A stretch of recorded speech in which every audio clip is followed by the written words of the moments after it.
Yeah.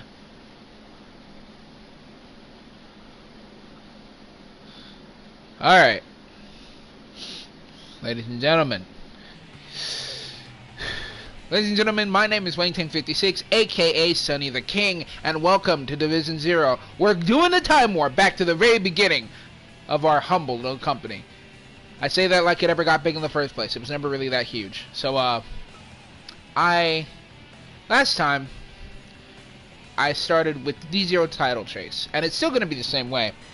But this time, you see, I actually have something in place called a set of rules, because last time I didn't have that at all. And, of course, it's going to be the same. 2 brackets, going to be single, and there will be 2 finalists, obviously.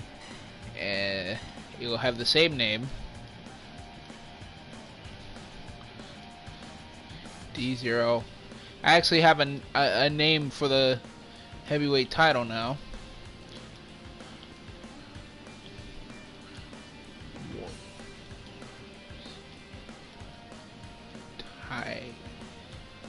Title. Okay. D0 Warriors title. 2 brackets, 2 finalists, and I will explain the rules as we go along. Now first, let's go into the actual match rules. It will be played, of course, it will be level 7, and it will be a 125 speed, and we will have a 5-point win system, and last time I did not set a specific number to the system. It will be a specific number, which is 30. Once we get to 30 points, those 2 people, if they get to 30 points, whoever gets to 30 points first, obviously, is the winner. Will be 3 count. The time, I've decided to put a time limit on this, and it will be, I've been bouncing between my head all day. 30 minutes or 45. I decided to go with 45, because 30 minutes may be too short. 35 is a bit too long. We have low run-ins, so which means they don't happen that often, and they're individual. It doesn't matter that. Tornado, doesn't really matter. Cut play, DQ count, Alright. And,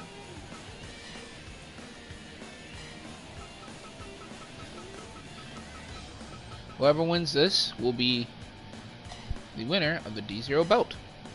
And that's how it be. So, we have 2 brackets here, as you can see. A bracket and B bracket. I'm going to put 6 random wrestlers from Division 0. Actually, let's spice it up a bit. Division 0 is just a small company, you know, but it has some wrestlers from New Japan.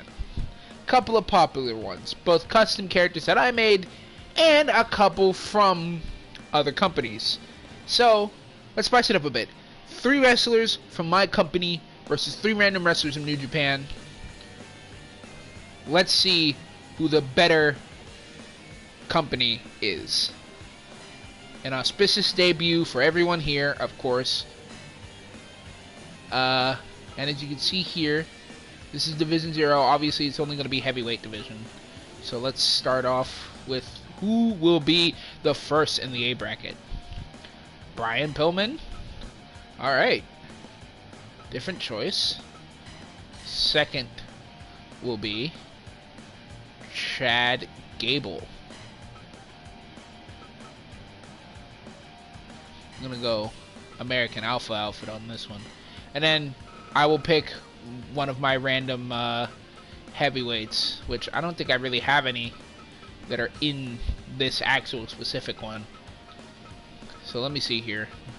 Heavyweights is above 2. I went New Japan rules with this, and if you're above 2, I went American rules with this. If you're above 205, you are considered to be a heavyweight. And as you can see here, we have a really small cruiserweight division. I'm planning on fixing that as soon as possible. So I decided, for the sake of my insanity, I'm going to put in Damian Lee. And then we go on to another company over here. Go on to New Japan, and we go. Where's the main roster, main unit? Because these guys, I believe, all of these guys are. Yeah, all these guys are heavyweights, and it features some randoms. All right, let's see who we got. Ooh, Rhino. All right. Rhino popularized in ECW way back in the 90s alongside Brian Pillman, actually, at one point. Well, not alongside, but he was in the same company. Another 3. Bam Bam Bigelow. Bit of a unique choice. Another ECW. Wow, this is shaping up to just be ECW. Let's see. Third one, Scott Steiner. This is going to be an interesting bracket. We've got a striker, a high flyer, a technical wrestler, and 3 big old powerhouses on this bracket. I might up the bracket to 8.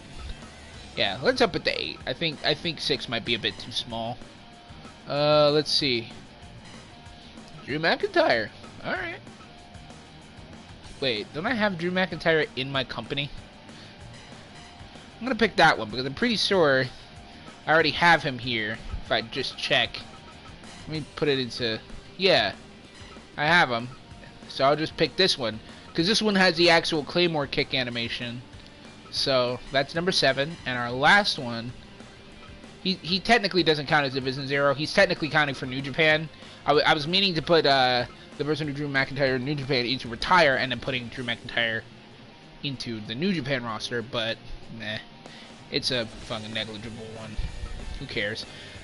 Kota Ibushi. Ooh. But he's a cruiserweight, so I meant to put it on main unit. Hold on, where's the main unit? He's a cruiserweight. I mean, maybe hitting 205 is like just barely scraping it, but you know, don't want to take a chance. This isn't in alphabetical order, is it? It's not. Ooh, Apollo Crews.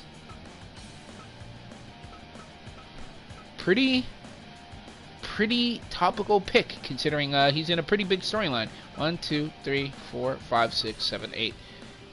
How many did I pick from?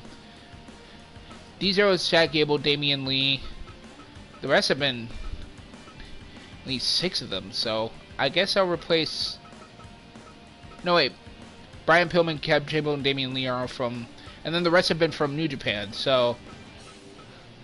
I'll replace Bam Bam, because he's not my favorite. Get someone else in the main unit. I like Dr. Death, but, you know. Random again. Ooh, this is gonna be fun. Mike Awesome, the modern day gladiator, the extreme, another EC. We replaced one ECW guy with another. Also, that's fucking amazing. This is ECW. This is the ECW bracket. Fuck the A bracket. This is ECW bracket right here. Wow. All right. Did not expect that. All right. So same rules apply here. 8 on this side, 4 from Division 0, and 4 from New Japan. So let's start off with the New Japan guys first. We've got Brian Cage, the Machine, Brian Cage. I fucking love this guy. He's a big old bulky bro, and I love him. He's a big boy. He's muscular as shit. Huge, scary actually. But makes him really fun. Check here.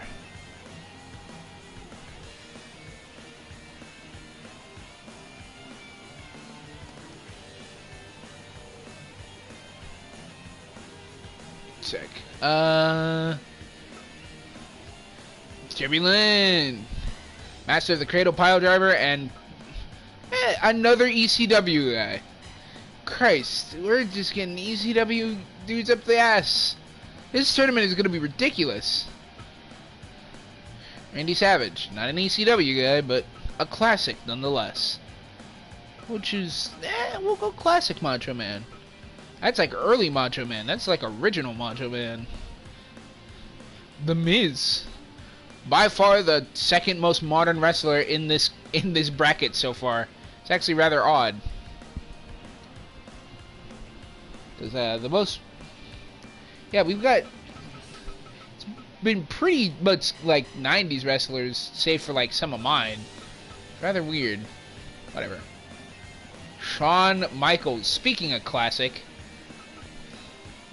let's go with DX colors. That will be... Let's see. Miz was from New Japan main unit. So this is one. Okay. Bobby Roode. He was actually in the last one, too.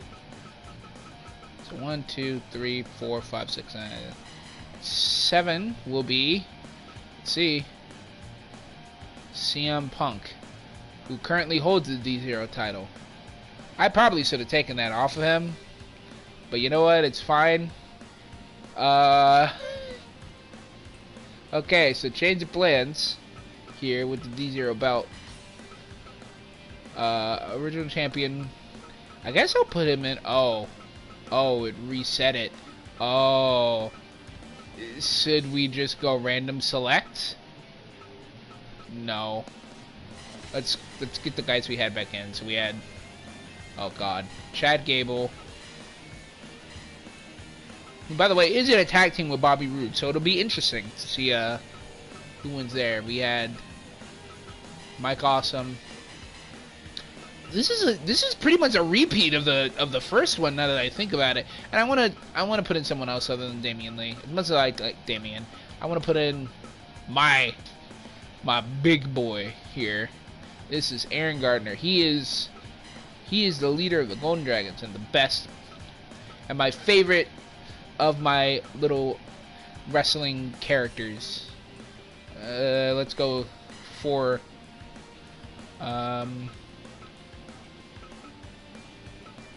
I forgot I had Mike Awesome in this company. When did I put him here? I had Mike Awesome, Pillman. I have Pillman. Steiner. No, I didn't have Steiner. Shawn Michaels. Wait, that's 5 from my company. Never mind. And then the other 4 were Drew. Oh, the other one was Drew. I think. Yeah, it was Drew. He was counting for New Japan, but I have him on my roster. I don't know when I put him on my roster. I mean, I guess I'll just replace... Who do I replace? I'll replace Pillman with McIntyre. And then New Japan guy right here. Let's see. Oh, we gotta go main unit, because that's where all of the fucking heavyweights are. Well, a majority of them. There are others in other companies. Let's see. Let's go. Well, he was in the last one, so I don't have to put him in B bracket anymore. It's 5, 6. Toa Henare. He's rather obscure. That's 7, so here's contestant number 8. He's the last member. Ooh, Vader. This is a rather rare one to get. Actually, well known in Japan. Probably one of the like really well known American wrestlers from Japan, alongside guys like Stan Hansen. Anyway, heavyweight division. Let's see who gets it first. Okay. You know what? I forgot about Flaccid Hulk. New Legacy Inc. Why? You created one of the best, worst things ever. I love them so much. Well, Chad's already in the A block. Oh, we're getting WWF Dusty. The best Dusty. As everyone knows. Randy Orton. You know, I'm a bit worried to put him into this tournament because of what happened the last time. Kenta Kobashi came in and just started beating the shit out of someone. I think it was like Rob Van Dam, who was in this tournament last, and he was the favorite to win without a doubt. And then he just got screwed out of a win. Or no, he won. Like, he got screwed out of a win by... He won, but it was very close to being a loss. I wish there was a specific heavyweight thing. Anyways, let's see. Bam Bam Bigelow. 1, 2, 3, 4, 5, 6 will be. Well, Randy Savage is already in the A block. Scott Steiner. Let's go old Steiners. When he had hair. Was like not a weird crazy chainmail guy. Elias. Alright, this is a rather rare one. What the fuck? What is this? What is this one? I've never seen him. When did he wear a mask? That's either an indie thing or a joke that I just didn't know about. That was number 6. Oh wait. Braun Strowman. Jesus, this is gonna be difficult for anyone that's not like just a huge, massive power guy. Like over here on A bracket is fine, but B bracket is just fucking beef. You got like Alistair. You're fucked, bro.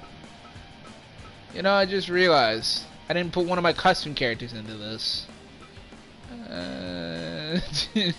Just to save you the problem, I'll put in one of my boys. Alistair, I prefer you not get injured. So I'll put in. That's not much better.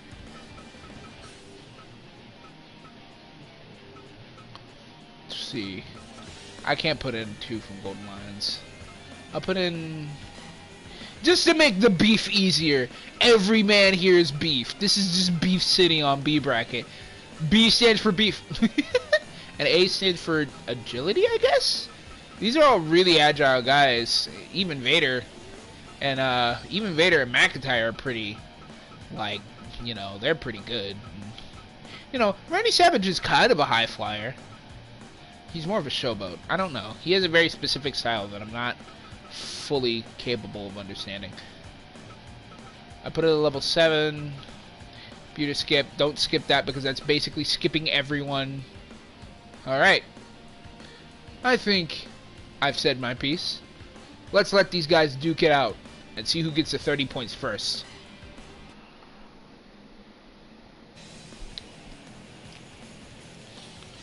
For reference, because Gable is the first seed, he faces Mike Awesome first. This is going to be terrible. Poor Mike Awesome.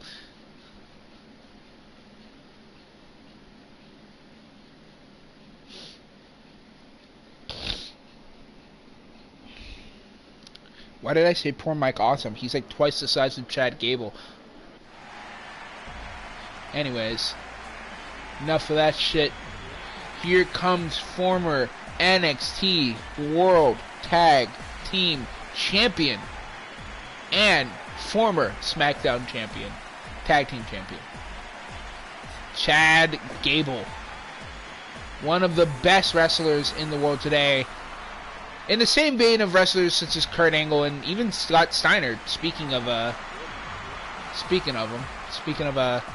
in the same vein and of profound technical wrestling ability, Chad Gable is fantastic collegiate wrestler, Olympic level wrestler actually, and it shows in his abilities. Everyone who's watched him said, yeah, he could be the next Kurt Angle if given enough time. But for now, speaking of Jesus Christ, that wrestling ability already coming in a hand, shooting in on Mike Awesome, but Mike Awesome a bit too fast. Deceptively fast is the gladiator of ECW. Now you may know Mike Awesome for his match against, oh god, I forgot his name, but he was Masahiro Tanaka, I think. But those two had a amazing match. If you've ever seen the spot of Mike Awesome being powerbombed through a table, it was because of that man. And those two had a fantastic match, and it's hard for me to deny that Mike Awesome may be one of the best in-ring talents in terms of giving moves. He's not great at selling. He's kind of a get my shit in guy, but I don't blame him for that. When you're that big, selling is pretty much a non-factor.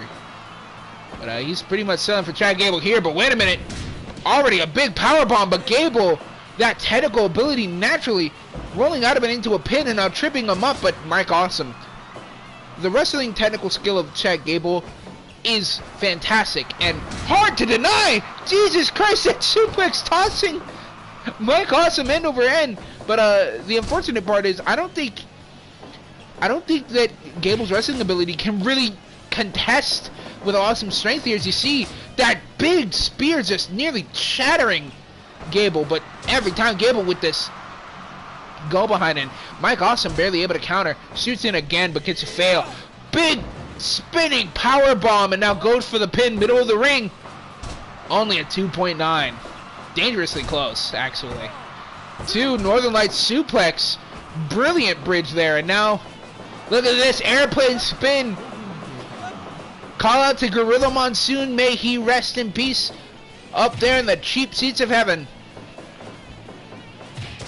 And now Mike Awesome hitting his stride again. Huge spear. But Chad Gable lifting up the Gladiator. Huge man he is with that side suplex. Holy cow. That's a feat of strength. But speaking of strength, on the other hand, Mike Awesome hitting that corkscrew powerbomb there. Big splash off of the top rope. Chad Gable lifeless now over here. And only left to Awesome's will, but it might have been playing possum as he has a huge roll up, but no, doesn't get anything for it. Might have been a rope break. Big overhead belly to belly. So far, the D0 Warrior title is up for grabs, and so far, my pick, it's hard to say. There's no real definite winner here. It's been pretty back and forth, as you see. Mike Awesome countering that huge, countering something there. Big running power bomb, but it's in the ropes. Might be looking for that Awesome bomb there. Go behind again by Chad Gable, but doesn't get anything. Backslide pin, but it's in the ropes again. Big go behind, tosses him towards the ropes. Oh, jumps over, but no, Mike Awesome stopping himself, but a big enziguri anyways. Stopping your momentum does not mean that you are not open to attack.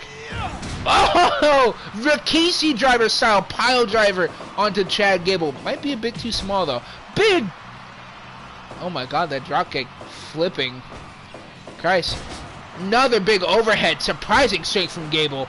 And now working on the legs a bit. Maybe looking for a submission victory here. Perhaps not though. He's been hitting those suplexes all night. But on the other hand, Awesome's just been kind of dominating, but I don't think that power really means much to... Jesus, just spamming that pile driver, looking to break Chad Gable's neck. What the fuck? We just got him. We just signed him, bro. Calm down. Oh, big exploder suplex. Holy cow, looking fine is Gable right now. Big German suplexes, double Germans. The arsenal of Chad Gable here showing up strong. But Mike Awesome telling him to fuck off and shit cannon him using that giant press slam. And now a German suplex of his own. 2. No, it's only a 2 count. Another huge overhead belly to belly. I mean, so far it's just been Chad Gable all the way. I'm honestly surprised. I mean, I remember the first time I watched this tournament, Mike Awesome destroyed his opponents. You can see here, big spear in the corner. Mike Awesome posturing for the crowd a bit here. Now thinking a big awesome splash. Pin 2. No, it's only a 2 count. Gable looking a bit tired though as you saw him get up there. Big overhead belly to belly, a bit of comeuppance because Gable's been hitting those all night, but maybe Gable wasn't tired. Maybe again he was playing possum, trying to make Awesome off of his game here. But just as I say that big tornado powerbomb. Wait a minute. Thought he was going for another awesome splash. No, it's a big shoulder tackle. But Awesome's down for a long time. It's clear that Gable has been doing damage. He is chipping away at the armor of this so-called Gladiator. Another big belly to belly there. And now side suplex. working on the leg again. I mean, chopping down the tree trunks of someone like Mike Awesome is a more than viable strategy. I mean, it is helped so much. Big go behind German suplex. Oh my god! Throwing Gable like a sack. Jesus. 2. Oh. Surprise roll up there. Nearly got him the win. That overhead belly to belly. Gable just too powerful, even for someone like Awesome. But just as I say, that Awesome counters into a giant Awesome Bomb, sit out Awesome Bomb, and it gets the 3 in 16:22. And oh my goodness, Gable there clutching his neck as he turned around. What the fuck? All right. Gable, Mike breaking character for a moment there and seeing if he was all right. What the fuck was that? I was weird. That was weird, Mike. Don't do that again. Don't just cuddle your enemies after you viciously break their necks multiple times. Alright. And in the B bracket, our first match is Dusty Rhodes versus Flaccid Hulk. This is gonna be rather amazing, honestly. This is gonna be fucking dumb. I like it, though. As you can see, every wrestler in the bracket skips a match. So obviously, each wrestler will be getting 6 matches, and at the end of those 6 matches, the person who has 30 points first is your first finalist, and the person who has 30 points in the first person who has 30 points in A bracket is your A bracket finalist, and the person who has 30 points in B bracket is your B bracket finalist. Now it can end in timeout, or in a draw, or in countout, but that's pretty rare. Usually it's pretty resolute. Now, speaking of resolute, here is the resolute star of WCW, the American Dream, Dusty Rhodes. Oh. And let's get it on. Flaccid Hulk comes in with a spear but misses there. Flaccid Hulk maybe calling out Bam Bam Bigelow with this little flame outfit here, but I couldn't tell you. On the other hand, Dusty Rhodes in his former WWF gear. Just to give you a bit of history about both of these men, Dusty Rhodes, popular wrestler in the mid to late 80s of WCW, having some of the best rivalries with Ric Flair in the history of that company, and probably some of the best promos in the history of that company, like ever. It's hard to deny that Dusty is a fantastic, fantastic character, even if he does have his moments, mainly as commentator in the early 90s. It was a rough time. Speaking of rough time, Hulk having a rough time there with that camel clutch, even if it was for a few seconds. Any amount of time with the weight of a man like Dusty on your back, you know, a bit rotund, is going to prove to be a troublesome time. It's going to be hard times, baby. That was fucking dumb. Big heel hook here. Oh, Jesus. Flaccid just shooting with that punch there. Flaccid, on the other hand, not a real character. Made from the popular video game streaming group New Legacy Inc. in the TNA Impact video game. He has multiple outfits. This is pretty much my favorite by far. And I just wanted him in here because I love those guys, and I really want him to just be in the game. He's just a big part of that group. Oh, and now these two going back and forth. Surprising, didn't see this between Chad Gable and Mike Awesome, but it's clear this match might be a bit more heated than that. Oh, big Samoan drop there by Flaccid Hulk into the shooting star press, but only gets a 1 count. 5 minutes and 25 seconds into the match so far. We've got 40 minutes left. Dusty Rhodes, though, got that bionic elbow. He can end it in an instant. As you can see here, DDT by Flaccid Hulk. Flaccid Hulk having a very moveset, despite his size, as it is similar to Dusty. He is a much more agile athlete. like ridiculously much more. I don't even know if Dusty goes to the top rope. Okay. That was within the same amount. That was not even... Come on, Dusty. Like, you heard me at that point. I know you did. Samoan drop again. Both men down. Oh, but Dusty looking a bit wary. Maybe getting a bit gassier. Big power slam there. But so far, it's been a pretty even back and forth. It's hard for me to say who's going to win this. Oh, big go behind, but no. Flaccid Hulk countering with a crush. I believe that move is called the Coconut Crush. It's a big slam of the face into the knee. Dusty Rhodes running in, maybe looking for an elbow drop there, but no. Flaccid Hulk getting up last moment. Oh my god, that elbow is doing wonders. Oh! Another big shooting star press, but no. Nothing doing. Figure 4 leg lock here. He worked that heel hook earlier. May not have been in for a long time, but combine that with the figure 4 leg lock, a rather devastating hold. It may end this match. Big elbow drop by Dusty, and now goes for the pin. Oh, but it's only a 2 count. Flaccid Hulk. Up, and Dusty Rhodes down with a DDT, spiking him on that hair again, and Jesus freaking just clamoring him with a fist across the top of the head and face. And now a big Samoan drop.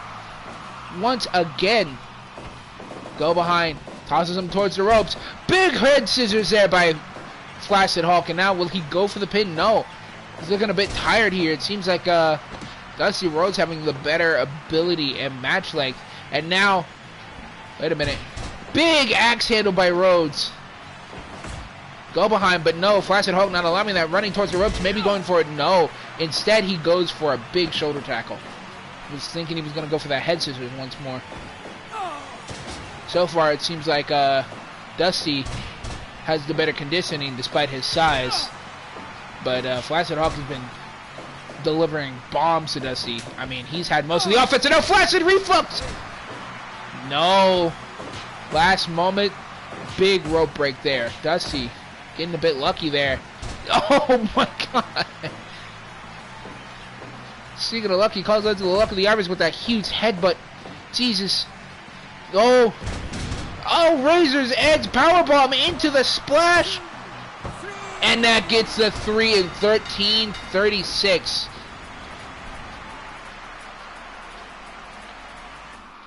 Flaccid Hulk though, just barely scraping by. I mean he did, but I'm honestly surprised it took him that much time. I mean, Dusty is pretty old, you know. So now next up we have, well, Mike Awesome already went, so we have Randy Savage going against Aaron Gardner. Ladies and gentlemen, let's get in on.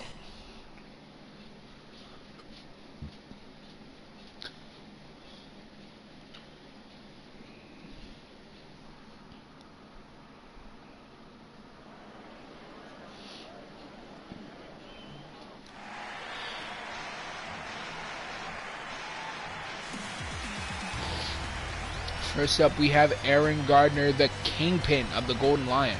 And as you can see, the golden light shining down on him as he makes his way to the ring. Aaron is one of my OCs. I've had him in wrestling games since 2K17 or 18. He's one of my newer additions, and he's rather new, but he's probably the most established one out of all of them. And to make him in 2K18, I just stole the idea of Brian Kendrick and just made it into a character. He's Brian Kendrick and Kurt Hawkins. He's just a Kurt Hawkins ripoff. But you know, I wouldn't have him any other way. I think he's fantastic. And on the other hand, I don't think we need an introduction. This is not an original character. This is Macho Man Randy Savage, one of the most influential wrestlers of the early 90s and late 80s. Mostly late 80s. Mid to late 80s. Again. And one of my favorite wrestlers from that era. If not my most favorite. Now, Aaron Gardner, a technical wrestler with some very light high-flying abilities. The most he can do is a moonsault. He's not much of a high flyer, but he is masterful at what he does nonetheless, which is mostly submissions and wear down. On the other hand, we've got Randy Savage. Technical, but mostly a high flyer in style. Randy Savage runs towards the ropes, big elbow drop. Aaron looking a bit in trouble here as he's put into the corner by Savage, and now running in, huge lariat, and Aaron falls down. Wait a minute. Oh, fist drop. You can see that high-flying expertise coming into play for Randy Savage. Aaron quickly getting out of that camel clutch, and big suplex drops Aaron again. Aaron so far not doing well. I'm honestly surprised. Oh, big drop kick there. Tries to go for a strike, doesn't get it. Wrestling leg sweep by Macho Man, and Aaron might not be making it to the finals. Big knee. Christ. I am not good at making logic, am I? Or is Macho Man just that good? Yeah. Jesus Christ, a pile driver. 1, 2. Only a 2 count. Might have been an embarrassing loss. Wait a minute. No, Macho Man countering. Might have been going for the Golden Tornado, which is a spinning. Oh, Aaron getting a couple strikes in, but no, Macho Man immediately taking hold of the situation once again. Series of strikes again. At this rate, Macho Man might win purely by countout. Aaron out on the floor, but no, he's back in at 16. Oh, go behind. And now having them in a submission here. Almost a Cobra clutch sort of maneuver. Oh, Aaron tried to go for a powerbomb, and last moment Randy Savage countering into a senton of sorts almost. And now goes for another pin with this pile driver, but doesn't get it. 6 minutes in. So far, Aaron hasn't gotten much offense in, if any. Oh, just as I say that, going for the low blow. Bit of a cheat to win moment there. And now Aaron might be getting his offense in. Quick dragon screw, but he's down on the ground for a bit too long. Aaron, another pile driver here by Randy Savage. But Aaron's back up, tossed into the ropes. Big side slam. I mean, Macho Man hasn't busted out that elbow drop, but at the rate he's going, he might not even need to. It's unfortunate. Aaron's my favorite character, but I'm so bad at making him in logic. He dodges a strike, and now this headlock only lasting for seconds. Oh, big thrust kick by Aaron. Now suddenly starting to get his mojo back. Maybe rocked a little bit by facing a man like Macho Man. Oh, and Macho Man staying down now. It seems all of a sudden that Aaron might be getting his mojo back, and now putting him into a variation of an arm lock here. Legs around the neck, maybe choking him a little bit. Applying some force to both that neck and arm. Good idea. Aaron, as I said, technical wrestler. And shows it off right there. Puts him into the corner, but I don't know what he could be going for. Big rope-bound suplex, but Macho Man back up in seconds. Both men tried to go for a drop kick, but Macho Man just slightly bit faster. Oh, big suplex here. Aaron going for the pin, but it gets a 2.9. Insanely close here. Aaron starting to make a comeback all of a sudden. Oh, back body drop by Macho Man. Will Savage win this? We're reaching the 10-minute mark here. Surprising. Oh, Aaron countering immediately with that go behind. Big enziguri. Holy cow. End for end, Macho Man being flipped over, and now Aaron's starting to get a bit of his mojo back, and now the Golden Tornado, that spinning brainbuster, but Macho Man back up almost immediately. I'm no selling all your shit, bitch. Oh yeah, he's just fucking getting back up from brainbusters and fucking like suplexes. Are you a madman, Savage? I don't even need to ask that. He was a madman. But Aaron's a madman too, taking that sidewalk slam and getting back up in seconds. Big. Oh, Kingpin Crusher! Kingpin Crusher here! He pulls him away! Will he get the pin? No, he picks him back up! No! Another big snap suplex, but wait, Macho Man looking a bit groggy, but maybe enough, just enough rest for Aaron. But Macho Man, big sort of clothesline, but Aaron countering! Oh, but Macho Man on his own, going up top! Elbow drop! Will we see the victory in 13 minutes flat? 1, 2... No! Aaron kicking out at 2.9. This match has been surprisingly high-paced for both men. I mean, actually, it's not that surprising. Macho Man was pretty much known for being a workhorse, and it shows. But Aaron Gardner, usually a more methodical. Big fist drop there. It's rare. Aaron's not exactly a high flyer. He does go to the top rope every once in a while, though. And when he does, it's usually something pretty significant. Macho Man again picking up Aaron Gardner. We are 14 minutes in so far. 31 minutes left.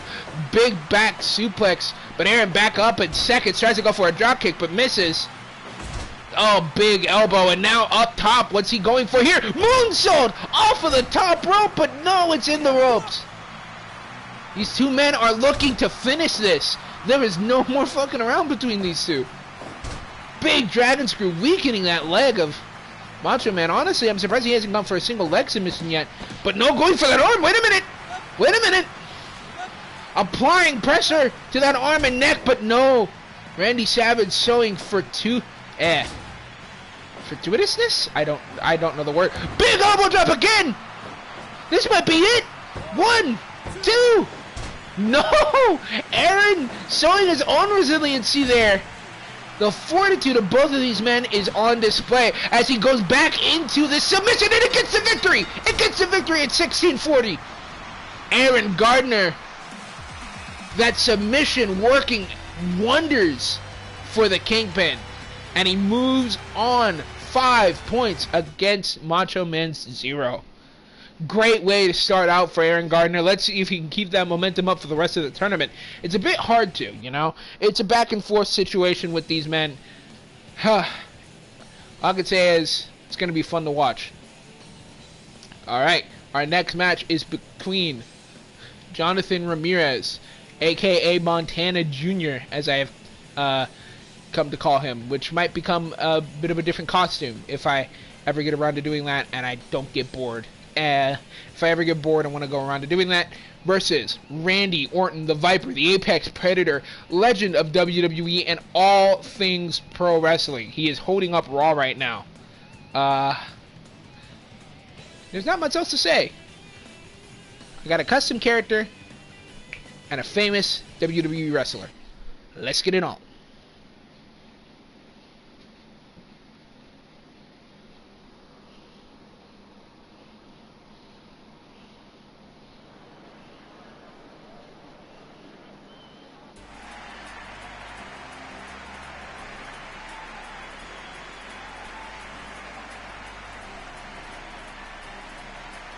Randy Orton, the Viper, the Apex Predator, as I have previously stated.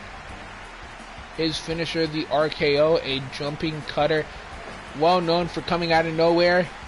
The most popular version of that being when Evan Bourne, also another former WWE wrestler, came in with a huge shooting star press. But last moment, Randy Orton hits him with the RKO. A more legendary one, and one that more people around my age would know, is when Seth Rollins got hit with an RKO while trying to go for a curb stomp. It was one of the best WrestleMania moments, one of the best counters I had ever seen at an event ever. And now we start this off. As you can see here, Jonathan Ramirez, not much taller than Randy Orton, but definitely much stronger. Orton, though, not weak by any means of the imagination. Both physically and mentally, this might be one of the strongest superstars in WWE and in the company of Division Zero. A student of the game, as most people would call himself. And I don't mean like the wrestling game, I mean literally the game, Triple H. Rocky going for a pin early, bit of an odd moment there. Jonathan Rocky Ramirez, a.k.a. Montana Ramirez, he's an OC I created all the way back in WWE 2K16, and I've had him ever since. He is my second favorite character to make stuff for, because he always comes out looking jacked, and he's a big, dumb, lovable idiot. That's been his character since like 2K18. He was a movie star in 2K18, actually. He was a part of a tag team called I forgot. He was basically what The Miz was for a time period, where he was just a movie star, with like a more ridiculous version of that. And for some reason, I gave him John Cena's theme. Don't ask me why I did that. I think it's because he was supposed to be just a dumb character I made on the side, and then I put effort into him later on. On the other hand, speaking of effort, Randy Orton, the Viper, putting on a good show here, but Jonathan Ramirez might just be a bit too strong. Huge lariat flipping Randy Orton over. That's a rare thing to see from any man, especially someone similar in build to Randy, but clearly the man is built different. It's two rocking strikes back and forth, and Randy Orton winning out, stomping all over the body as much as he can now. Randy Orton, a sadist by any means necessary, going for any type of destruction and pain that he can. I mean, just stomping. Big thrust kick there by Rocky. Speaking of pain, bit of pain straight to your face hole. Wait a minute. Another big slam onto the stomach. But oh my goodness, cutter by Randy Orton. Was not an RKO, but was dangerously close. You can see here these two men going back and forth. Excuse me for a second.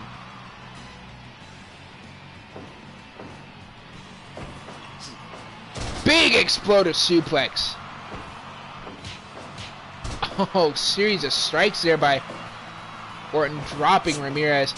Angle slam. Holy cow. Looked painful there. And Rocky picking up the Viper like it's nothing overhead.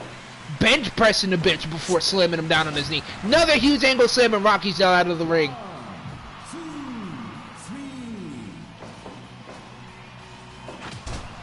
Oh, another huge boot to the face into a headbutt. And wait a minute. Inverted Alabama slam. Looked painful. Drop down, runs into the ropes. Big lariat. Rocky with a huge singing chop. I mean, so far, Jonathan Ramirez showing nothing but complete and utter apathy towards the pain of Randy Orton. Holy cow. Oh, Randy Orton tried to go for the RKO. Nothing doing though. Last moment, Rocky moving out of the way of that, clearly scouting that move. Oh, but he wasn't counting that exploder. I'm sorry, fall away slam. Another big thrust kick by Ramirez. Will he go for his finisher, the Appalachians Crasher? Devastating move, has finished a lot of matches before, but the RKO also having a pretty high completion rate when it comes to Randy Orton's opponents. Oh my God, all these lariats are destroying Orton, but Orton so far, his conditioning is showing. RKO, but no. Oh my God, Ramirez back up. He tries to hit another RKO. Rocky backing up. Big lariat again. Picks him up. Go behind, but no. Orton countering last moment. Oh, another RKO. Ramirez back up. He tries to hit a third one. Randy Orton underestimating the power of that finisher now, maybe. I mean, it's a ridiculous maneuver as you see here. Orton looking to end this bout as quickly as possible. It's clear Rocky is a very strong man as he slams him down once more and now goes for the pin, but no, it's in the ropes. Oh, another RKO! This one keeps Ramirez down. Ramirez last moment picks him up, tries to go for a lariat, doesn't get it. DDT spiking him on his head. Us into the corner is Randy Orton, but Randy Orton countering with an exploder. I'm surprised Randy Orton didn't go for the pin when he had Ramirez down, and now Ramirez going for the go behind, but no. Last moment Orton countering.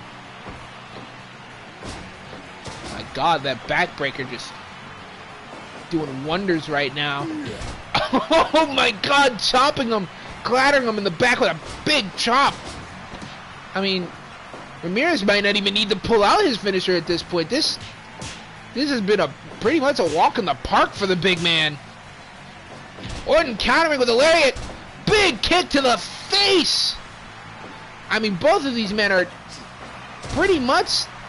I mean, it seems like Ramirez is on E, but Randy Orton might be maybe looking for another lariat out of the corner there. I mean, he's been flipping the man in and out like crazy these past 16 minutes. This rate, this may go all the way. Like, this may be one of the first matches. I mean, Randy Orton so far right now is having control, but Rocky immediately having it back and then hitting that lariat into the leg drop combination. Oh my god, that lariat hitting like a truck. But no, Orton getting that fall-away slam. These men are no longer looking to have a wrestling match. They are looking to beat each other into a pulp. Oh, big drop kick by Orton. But Rocky, another huge slam, inverted. I would almost call that an inverted power slam. And now he goes for the pin. 1, 2, wait a minute. No, it's only a 2 count. So far, the longest match. These two men tossing each other out just to take a bit of a break. It's clear Rocky's series of European uppercuts. And now Orton stalking Ramirez. Wait a minute. Another huge exploder there. Every one of these lands like a truck. Tries to hit the RKO, but Ramirez still a bit too fresh for that. And now taunting as he tosses him out. Maybe looking for a time limit draw here. Maybe just looking to make sure that Orton doesn't get any points now. A smart strategy, surprisingly. Wait a minute! Oh! Big Samoan Buster! 2! And it gets a 3, the Muscle Buster. Getting the 3 in 2022. Rocky doing surprisingly well. The Mr. Montana, the mountain of Division 0. My goodness. Kaniku Buster, Muscle Buster for the win. I'm surprised. I mean, Orton was pretty much from start to finish. That was pretty much all Rocky. You know, I'm not surprised about that. But holy cow. Let's see here. Let's have Drew McIntyre going up against Lance Storm.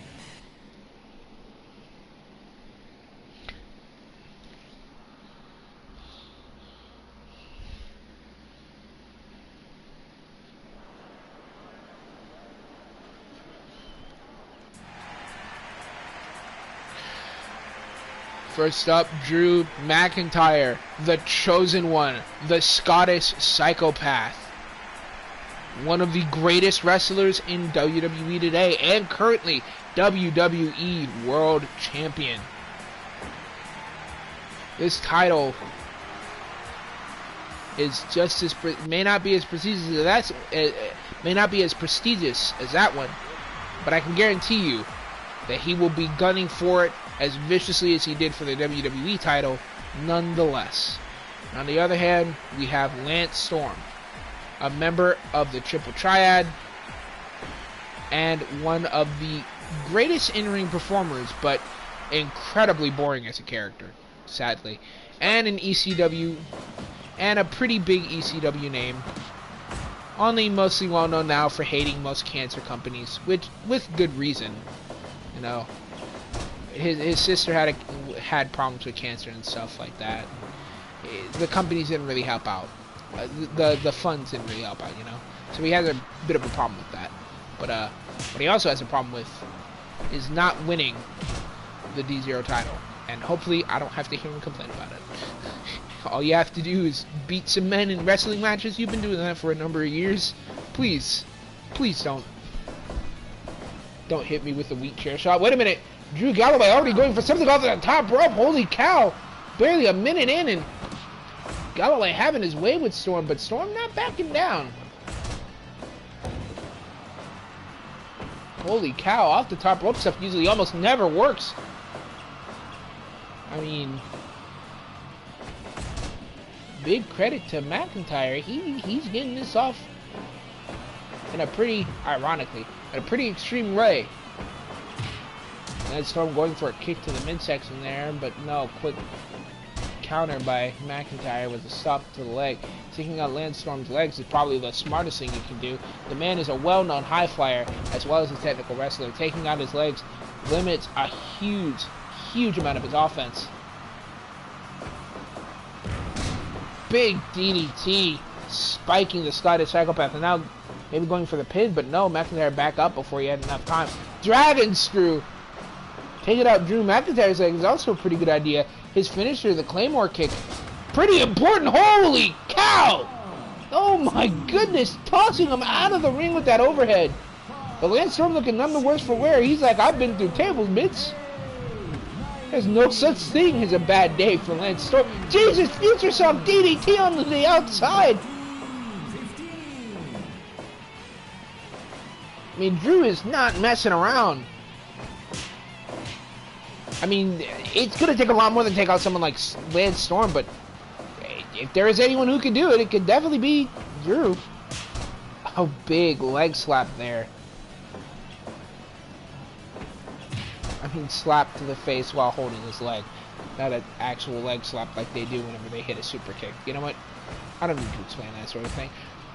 But I do need to explain this fact that so far, we are 6 minutes and 30 seconds in, and Lance Storm is now currently kicking the everlasting fuck out of Drew Galloway. Just as I say that. I am a jinx. Jesus. Oh god, powerbomb. 2. Oh, but it's only a 2 count. Again, Lance Storm showing his fortitude and resiliency here. Big knee, and now Lance Storm up top. What's he thinking here? Back elbow drop. And now a sharpshooter. Drew just far away from the ropes for this to be considered a legal submission. Oh, countering. Oh, Celtic cross. And now going for the pin. But no, it's only a 2 count there. Head scissors.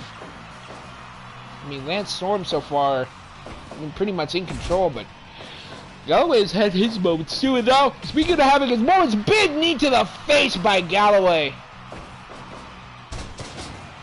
Oh, but, oh my goodness. McIntyre's leg looking a bit hurt there as he looked, and Jesus Christ, big drop kick to the side of the head of McIntyre. Into a neck breaker. That's not good. I mean, Lance Storm going for wear down, and now submission here, pulling back as hard as he can. The neck and back of Lance Storm has to be suffering right now. Just that entire, just the upper body in general is pretty much suffering right now.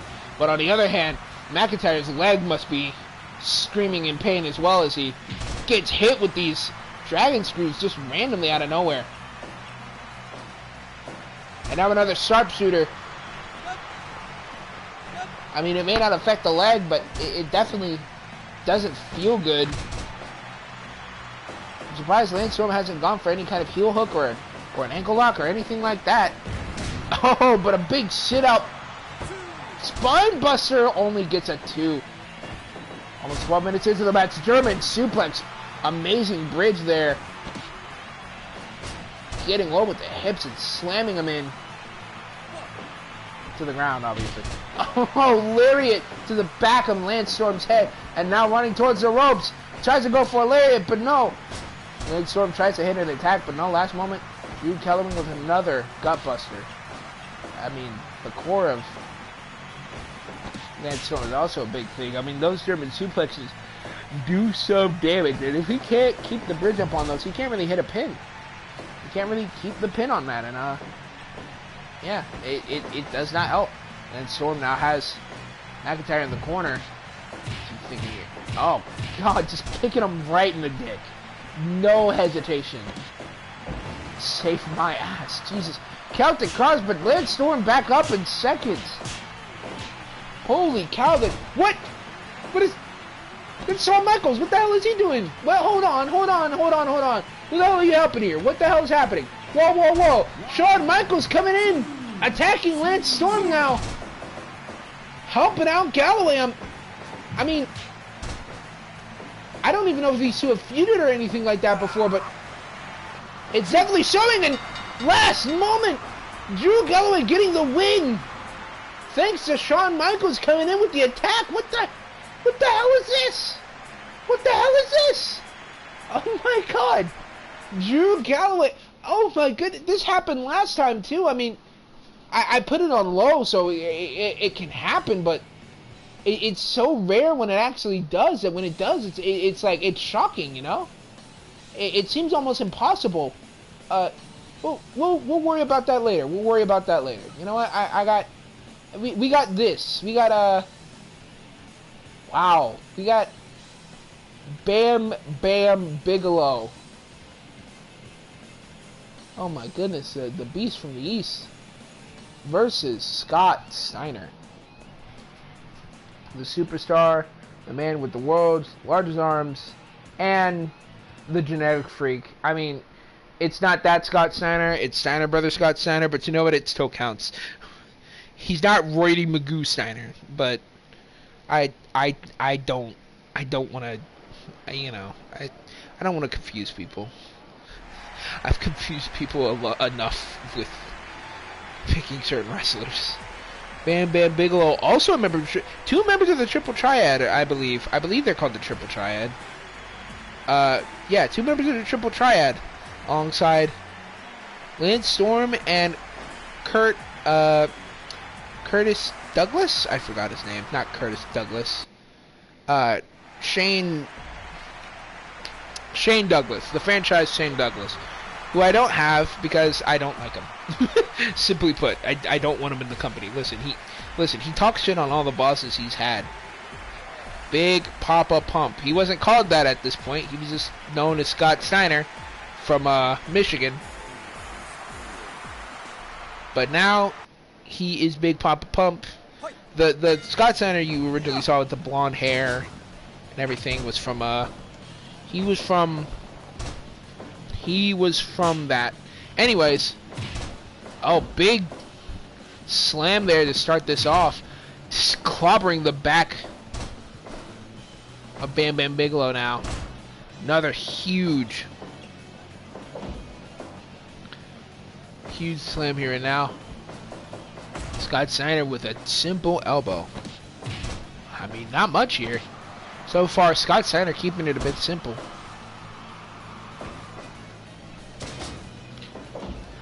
Ooh, what's this? So far, this match has been pretty back and forth. I mean, I'm not surprised. These two men, I mean, they may not know each other incredibly well, but they've definitely wrestled at least a few times. As you can see, though, Bam Bam has definitely got the size advantage. I don't know about a power advantage, but he's got a size advantage. Despite his size, he is deceptively agile, being able to even do a moonsault. I mean, that's not incredibly impressive nowadays, but for a man his size, that's rare. Especially back in the 90s. But, so far he's been using simple brawn here, not really pulling on any of that more agile arsenal. Oh my goodness! Greedy from Asbury Park already. It's clear he's been manhandling Steiner, but I didn't think it was that much. Steiner, on the other hand, though, showing off a lot of power as he hits that signature elbow drop, flexing off a bit there. Flexing off? Yeah, sure. That works. Oh, big power slam. 2. Only a 2 count. We're hitting the 5-minute mark now. These two going back and forth with strikes, and Bam Bam getting the victory, and now going for the pin. That big headbutt. Only a 2 count there. Now, Big Papa Pump Scott Steiner, 2 finishers, known as the Steiner Recliner. Speaking of that, this is it. This is a Steiner Recliner. It is a camel clutch. Looks pretty simple, but he also has, oh, only a 2 count. He also has the Frankensteiner. Yep, the inventor of the Frankensteiner is right in front of your eyes in Scott Steiner, as well as the inventor of Brian Cage's Drill Claw, aka, oh god, the Steiner Screwdriver. Big flying headbutt there. Speaking of finishers, that was Bam Bam's, and it was in the rope again, as was that power slam.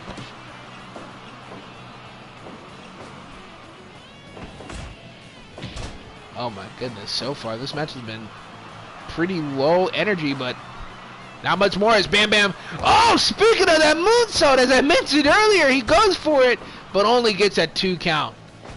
Steiner, surprisingly able to handle that much weight. Goes back into a giant body slam.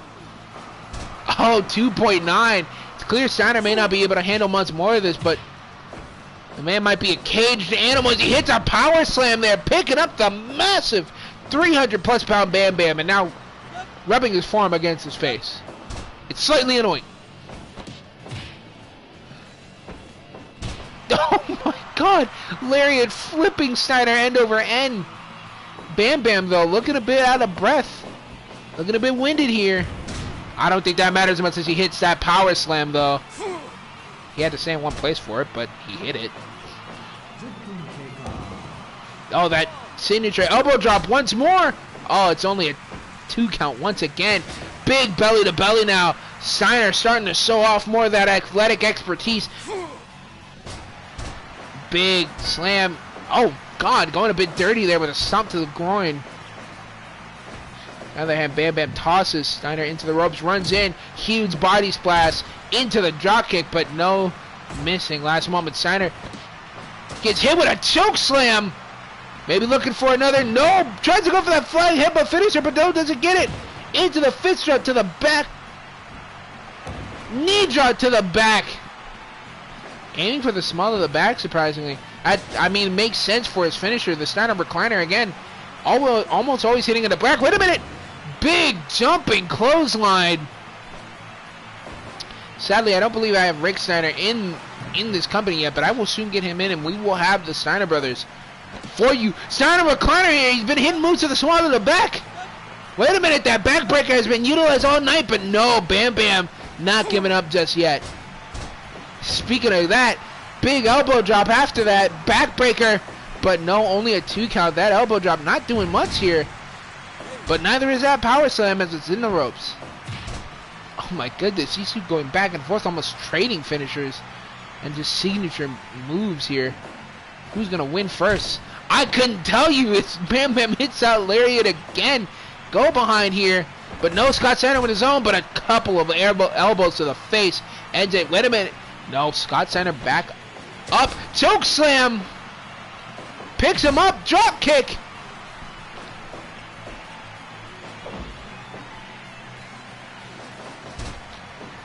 Oh, God, this back and forth has been pretty... wait a minute. Bam Bam with the power bomb. Looking strong here with that one. Folding up the man like a chair. Big backbreaker. Targeting... Like I said, targeting that back, and now the elbow drop again. This has been used all night. No, it's another 2 count. Oh, but now Scott Steiner, Tiger Driver. 2. Oh, 2.9. Surprising ability. Thought it was going to be a butterfly suplex. Wait a minute, power slam. Oh, my God. Dangerous falls here between these men, and now another Tiger Driver. Center of the ring. Ref for the count, and it gets a 3 at 16:22. Fantastic showing by Big Papa Pump, the genetic freak, the weird chainmail Viking dude, whatever the fuck you want to call him.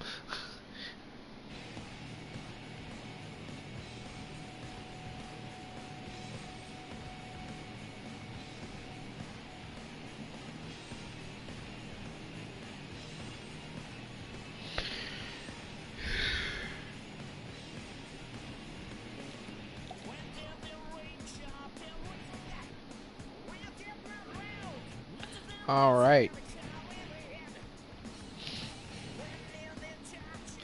Let's go for another one. Our next one will be... Just give me a second here. Toa Henare versus Big Fan. Oh, this is going to be bad. For who? You decide. I'm going to assume it's for Vader. I'm kidding. Toa Henare, rather obscure. I actually don't know much about him. I know he's a New Japan wrestler. He's a member of Chaos. But he's pretty much like a barely there member. He really doesn't count as one. I don't know why he's here, honestly. Other than because he's like kind of cool looking. The Maori Warrior. Rare. He's a rather new one in the eyes of the public. Now the other half, we have Big Van Vader, the Mastodon, famous Japanese legend and possibly one of the best big men in the history of the WWE. Well, maybe not the WWF, but definitely in the history of Japan. One of the best Western stars in Japan, by far. He, and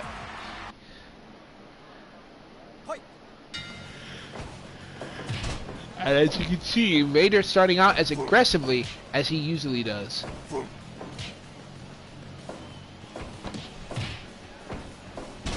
Oh my god, that lariat.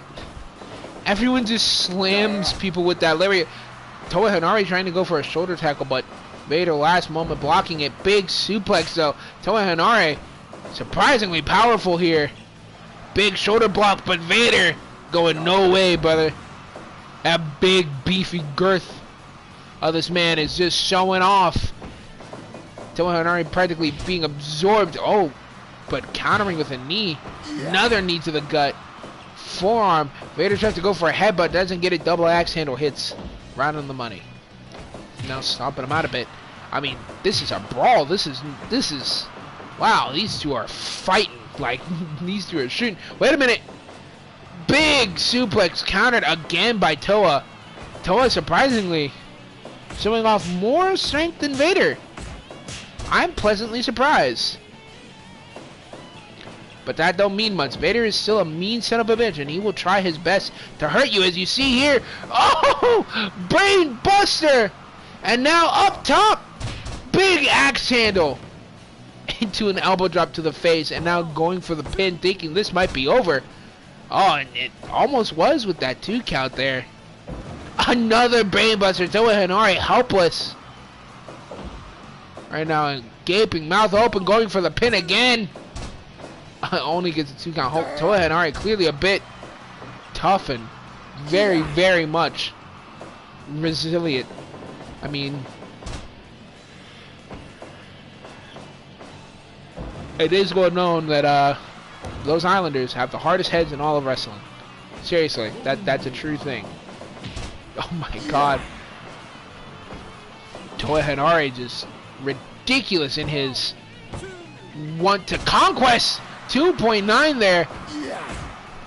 Toa Henare might have been caught by surprise there. Maybe not really expecting the weight of Vader that time. I mean, the direct weight of Vader on top of him is even worse. Oh, big splash by Vader. And it gets at 2.9. This match is dangerously close between these two. It's clear Toa Henare looking a bit tired. Big splash by Vader. But a series of forearms stops him in his tracks into a DDT.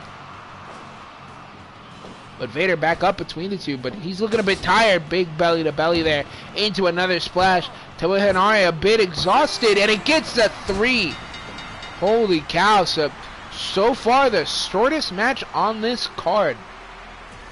I mean, Toa Henare, I'm sorry to say it, but dude, you got fucking embarrassed. That was sad. That was the slowest, shortest match ever. 58%. It is so rare when I see a match go below like 80 or 70. Like ridiculously low. Now this may be another squash match. This is Elias, the Drifter, versus, oh god, Braun Strowman. This shit is going to be unnatural.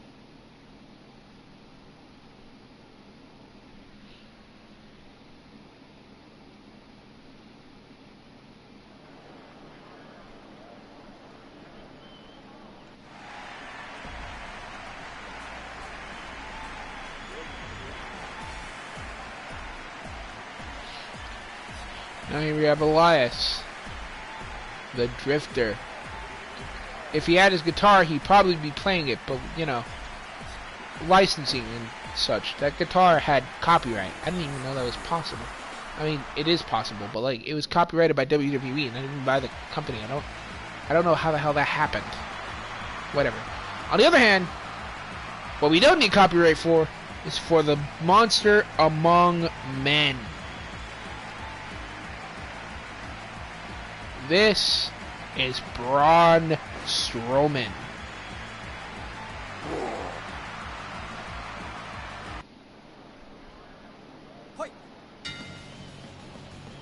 You can see here Elias backing off a bit. Braun Strowman with a very clear and noticeable power advantage.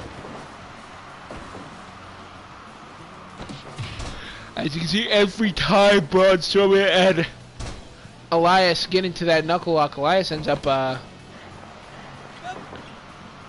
getting tossed around. But Elias right now, surprisingly in control. Series of elbows. Series of shoulder tackles to the elbow and arm there. Oh, big tossing Braun Strowman. Surprising from a man of that size. Oh, Strowman maybe fucking ready to charge in like an 18-wheeler. Jesus, that was terrifying. Last moment, Elias getting out of the way, and now Boston Crab. The weight of a man like Braun Strowman on your lower back is... that must be the definition of hell, and now going for it for a second time. Strowman, a big powerhouse, and Elias also in his own right a powerhouse. I mean, it's hard to deny that the man is in fact in his own way a powerhouse. Oh my God! Holy Jesus! Series of strikes there, and it ends in only a 2 count. I mean, so far Elias has been not in the driver's seat. Power slam finisher of Braun Strowman. Holy cow! 4 minutes in. Oh, but it's only a 2 count. Elias, a lot more spirit in him than that. His headlock. Elias has been putting it on a few times, weakening the neck of Braun Strowman. And as odd as it sounds to go for the neck instead of the legs of this man, it's working. You know, it's slowly chipping away at the stamina. But I don't think that matters much. As Strowman destroying Elias with a series of strikes. But Elias dragging Strowman towards the center. Big backbreaker. I mean, my God, these two men are pretty much going back and forth. Wait a minute! Oh, Elias with a counter using a big low blow in front of the ref, but a power slam, paying him back for that. But it's only a 2 count again. Elias, surprisingly, resilient against this. I mean, the onslaught of a man like Braun Strowman is pretty rare. God, this backbreaker's hitting like crazy. I mean, that power slam is a huge slam onto your back, so it's not a surprising thing. I just didn't realize how prevalent it would be in his offense.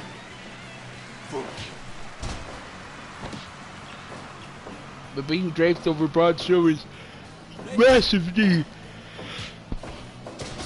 is not a surprising fact at all. And now Elias now having him in a headlock.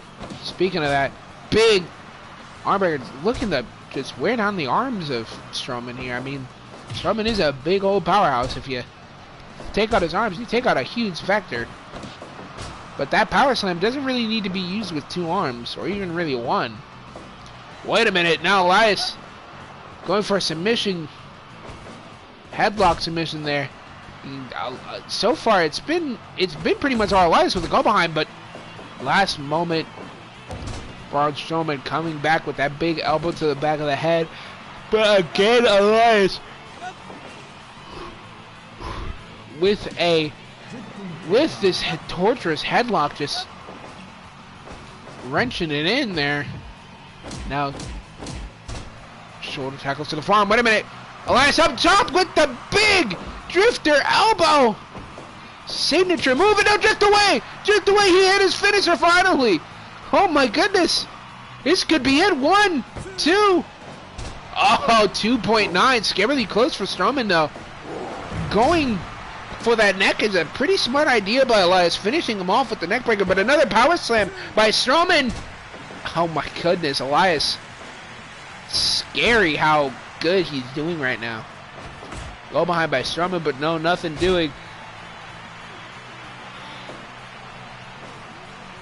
Step suplexing the big guys down, toss to the ropes, big lariat. Oh my God, those strike combinations by Strowman. He may not be a pure striker, but wait a minute. no. Lord, I mean, every move Strowman does, I'm surprised. Wait a minute! That's The Miz! That's The Miz! What the hell is happening? Why is this happening again? And he's going for Strowman!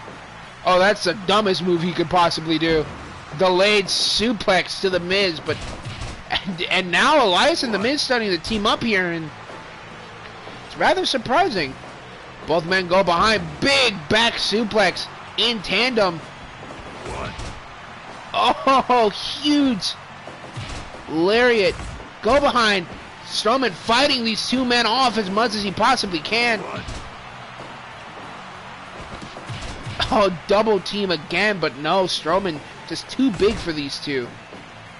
And now putting The Miz into a Boston Crab. Oh, wait a minute.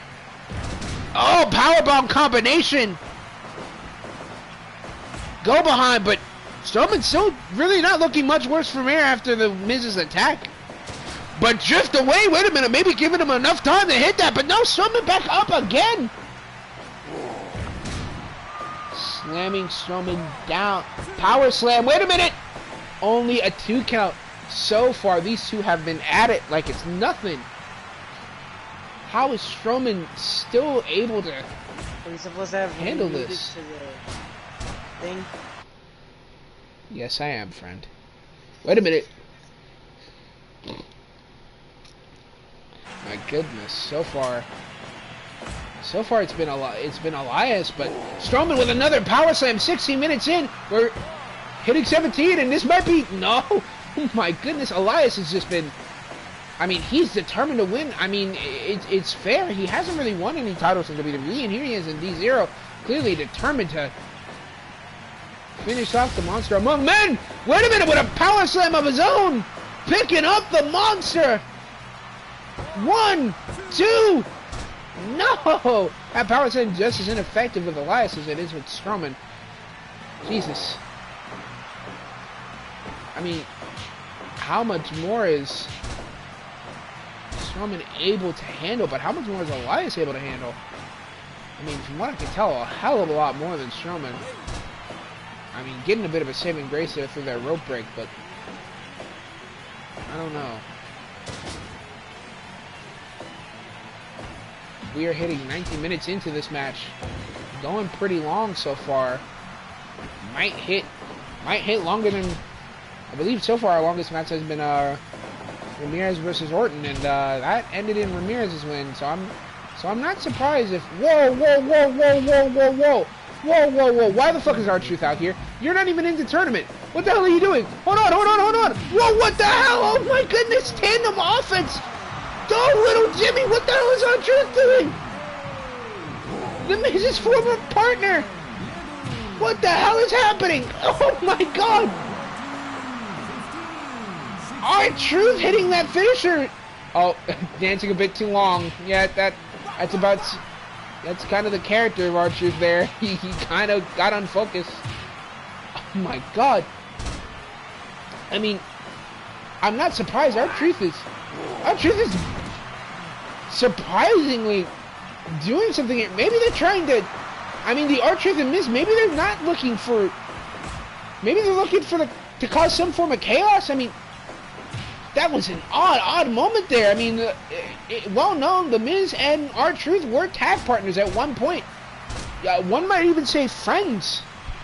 And maybe they were just trying to cause chaos amongst the D0 title competitors. Maybe they're a bit disgruntled. Wait a minute! Oh my goodness. This match now officially going longer than Orton versus Ramirez, and maybe that's for the best. I mean, we're at a 45 minutes here. It's been Elias this whole time now. He's just been manhandling Braun Strowman, ironically. But just as I say that, Jesus Christ, I am a goddamn curse on anyone who competes in this. Oh, countering with the... Holy cow. I mean, Elias, what the fuck? He's been manhandling... Oh, wait a minute. Elias might be injured. 1, 2. Oh, my God. Despite that, though, He's still coming in with attacks. Another huge power slam. Thinking a series of them might be the finish. I mean, I don't know how many Strowman's hit. On the other hand, Elias hasn't hit many of his drift away. Hasn't hit drift away very much, but I think in time, if he's really careful, if he picks the right spot, he could get the victory here. I mean, it's clear Strowman has been pretty much on the ropes for a few minutes. But just as I say that, another huge power slam pulls him away from the ropes, goes for the pin. 1, 2. Oh my God. Wait a minute. Oh, choke slam. Picks him up, go behind into. Oh my God. Tossing him from almost an inverted powerbomb position here. But Elias getting the last laugh as he kicks him in pretty close to a rather sanctimonious spot for us men, to say the least. And now 1, 2. Oh my God. How is Elias taking this amount of punishment? This match so far the longest within our league. And I can say without a doubt, yeah, it deserves to have it. Turn around, big spine buster there. Picks him up, maybe looking for it. No, not looking for that power slam just yet. I mean, that power slam hasn't been helping him, so maybe not going for it is the best option here. I mean, someone's either going to hit a critical or get a pin. There's no way this match goes to a time limit draw. It has been even, but Elias has to finish this. There's no way he doesn't. I mean, so far it's been all Elias. This is a scary match for Strowman. Drift away, but no, Strowman's back up. Strowman is back up, go behind, tosses him into the corner. But no, another drift away. Will Elias get the pin? 1, 2. No.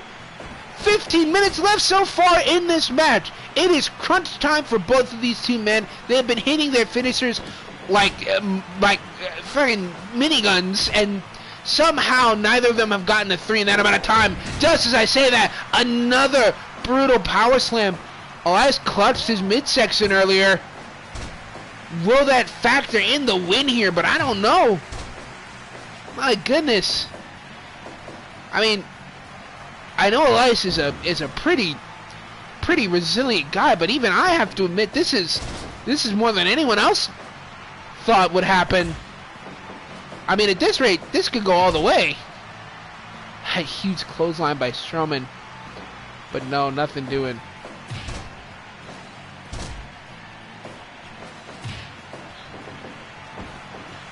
Will Strowman get lightning in a bottle, or will Elias steal it away from him? I honestly can't tell you. I mean, we are 13 minutes left in this match.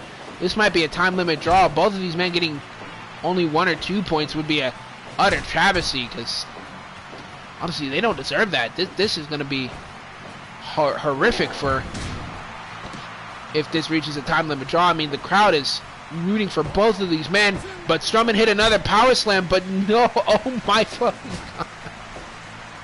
Elias, either take the fall or don't, man. Take the fall, take the submission or something. Holy cow, these two men have been just... Wait a minute! Small package! No! Oh my God. We are 10 minutes left. 10 minutes left in this match. We've gone almost the full distance. Beat this. I mean, I'm not surprised, but... I mean, no, I'm totally surprised. Actually, I'm completely fucking surprised. This should have been a squash match. This should have been the same thing as Vader versus Toa Hinare. But no, it's been like almost 4 times as long of a match. Never mind, it was 7 minutes, 5 times as long as a match. This is amazing. Another drift away. Elias going for the pin. Will this finally end this shit? No, what the fuck? What is happening? Are these two men invincible? Are they gods? I don't know. I mean, I don't even know if Strowman has much left at this point. Holy cow. He's tossed to the outside, slamming his back on the side of the ring. Jesus. I mean, have a oh god, what if it ends in a count out? That would be a ridiculous and kind of awful end to this full length bout, because there's no way this is not gonna. We are 7 minutes away from this being the end. Strowman countering. Wait a minute, he might have just gotten a bit of an advantage there. Maybe if he hits that. Maybe if he goes for that Boston Crab he did earlier in the match. Go behind there by Elias. Go behind by Strowman. Big headbutt. Oh my god. Someone hit a critical. If this goes to a time limit draw. Oh, wait a minute. 1, 2. Oh my fucking god. There's no way this goes. Drift away. Drift away, please, Strowman. Oh my fucking god. 6 minutes to spare, 5 minutes actually, and finally Elias with the surprising comeback. Holy good mother of God.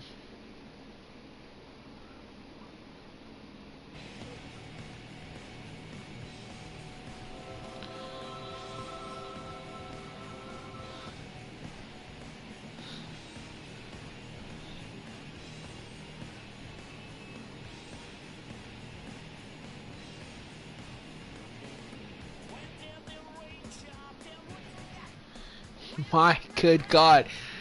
That was an almost perfect match. It just went on for too goddamn long. Holy shit. Alright. We're back up. We've got Chad Gable. The Gladiator Gable. It's not really the Gladiator, but he will be going up against Eric Gardner. Let's get it on. This is going to be a pretty technical-based matchup, which is my favorite type. I love technical wrestlers. I myself would love to be a technical wrestler if I was ever to become one. So technical wrestlers are a big part of the type of wrestling that I do. If I were to ever become one. Let's skip the entrances on this one. We don't got much time. As you can see here, these two men looking for pretty even, but Chad Gable finally getting the win so far. Wait a minute, Aaron countered into a pin, but no, Aaron tries to go for it again. Another pin here, doesn't get a 1 count. Aaron immediately going for the vicious act here, but oh my god, La Maestro by Chad Gable. Pinning predicaments from Gable. Just tries to shoot in. He gets it this time into an armbar. Aaron facing someone with actual technical experience here. Aaron trained in technical wrestling, but not as nearly as much as, say, someone like Chad Gable. But you can see here, a torturous headlock showing that he can grapple up too. Quick, small package counter. I mean, so far it has been a pretty Gable match the whole time. And now, wait a minute, Aaron with a rolling into a choke there, keeping the arm locked up so that it can't reach that far down to try and counter the hold by both of these men. Aaron Gardner with the snap suplex. Now going back to more traditional wrestling. And now a stomach claw. I mean, going for the core of Chad Gable is a brilliant idea. All those German suplexes, again, he tries to go into the pin on those. Oh, but now, Jesus, Gable realizing Aaron's plan and maybe going for more pinning predicaments here and more submissives, going for a mat-based style. Oh, but Aaron with the golden tornado. Pinning. Oh my god, Aaron just taunting Chad Gable as he falls into the outside after that golden tornado brainbuster.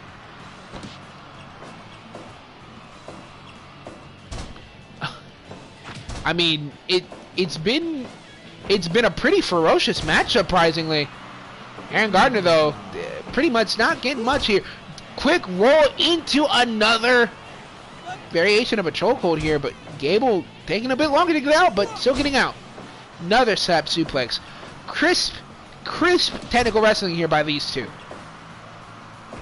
Especially in the camp of, wait a minute, another golden tornado. Oh my god, Aaron Gardner countering and just showing off for everyone, but Gable with that power advantage. Northern Lights suplex here. That pin, no, only gets a 2 count. Aaron, series of grappling to the arm, going for an arm ringer there. Wait a minute, what's this? Oh my god! What was that? Punched him with a ring, I think. Wait a minute, Chaos Theory! 1, 2! Oh my god, 2.9. That tossing him into the turnbuckle and then flipping him over into a German suplex pin. Fantastic movement there. And now Aaron Gardner is being taken for a bit of a ride in a helicopter. Again, classic pro wrestling. Aaron, wait a minute. Oh, another huge punch with that ring. Going for the cheating mentality here. Realizing that maybe he can't go straight to straight with this guy. Another golden tornado, but Chad Gable back into the ring. Oh, missing a drop kick there. What's this? Kingpin Crusher.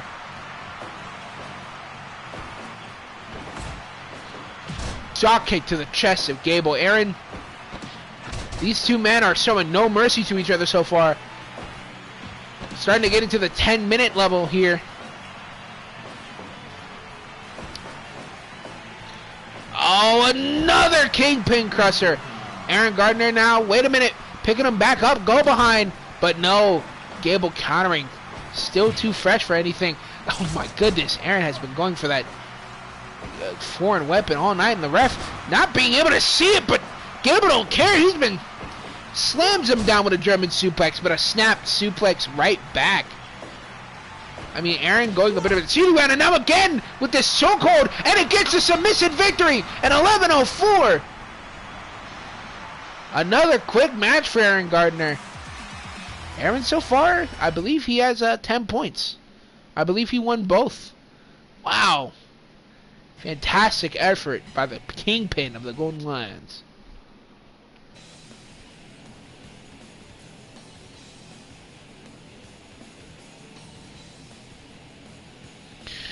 Whew. Alright. Our next match is Flaccid Hulk versus Randy Orton.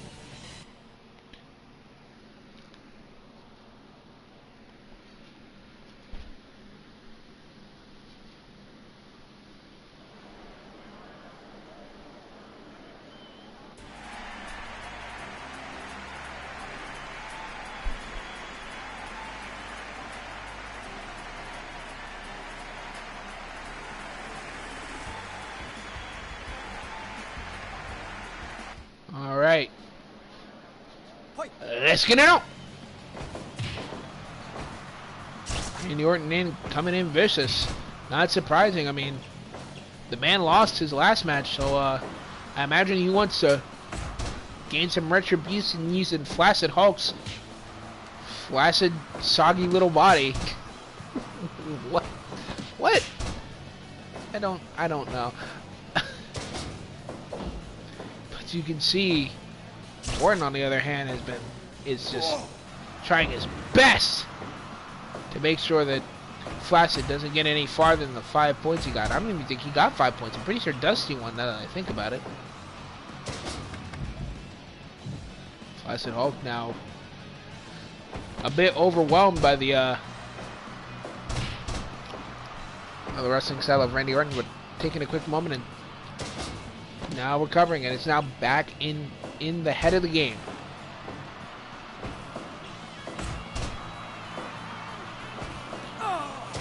DDT spiking Randy Orton, and as you see here, Randy Orton last time got pretty lucky in our first version of the D0 Warrior title tournament. Oh my goodness, the ref's down.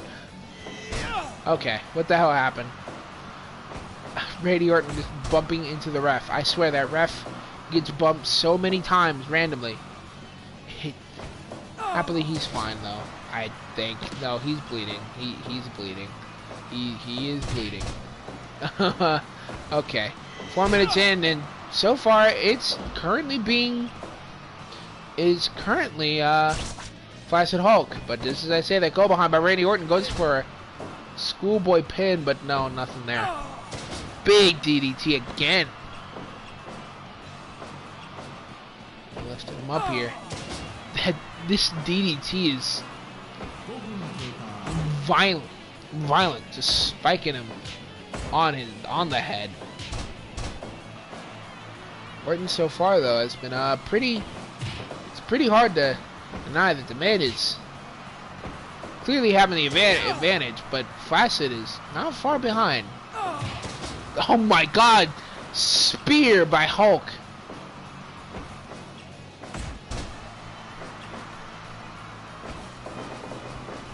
Wait a minute. Big forearm into the face, and now up top, big elbow drop.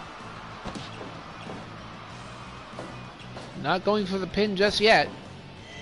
Another Samoan drop, and Randy Orton. Wait a minute. What was he thinking there? I can tell you, big forearm. Wait a minute. Vertebreaker into the splash. Randy Orton in trouble here, but no, kicking at it too. Waiting for a moment to strike is the Viper, but I don't think he'll get it if he's a bit too patient. Hunter may be stalking his prey, but speaking of Hunter stalking his prey, seems that Flaccid had a spear pulled in, but no. Randy Orton moving out of the way and countering with an ankle lock. Oh, but a Razor's Edge powerbomb into another muscle bomb press. This was what got him the win, but no, it's only a 2.9. Orton not really being able to get out of the starting gate here. He's been losing left and he might lose left and right. I'd be worried. The Apex Predator is a rather violent person when he doesn't get his way, and well, I'd hate to see what happens to anyone who. Oh my God! Big drop kick into Flaccid Hulk's chest, and now wait a minute. What's going on? No, all of these attacks have just been rather slow and plodding by the Viper. I'm surprised. Meanwhile, Flaccid Jackson, another Razor's Edge powerbomb into another splash. Wait. Oh, it's a 2 count. Orton, so far 0 points, and Flaccid Hulk, I believe, won his last match. So, oh! Big RKO out of nowhere. 1, 2. No, it's only a 2 count. We just reached 10 minutes into the match. 11 minutes, in fact. Fall away slam. Orton now realizing he's let Flaccid Hulk beat up on him too long.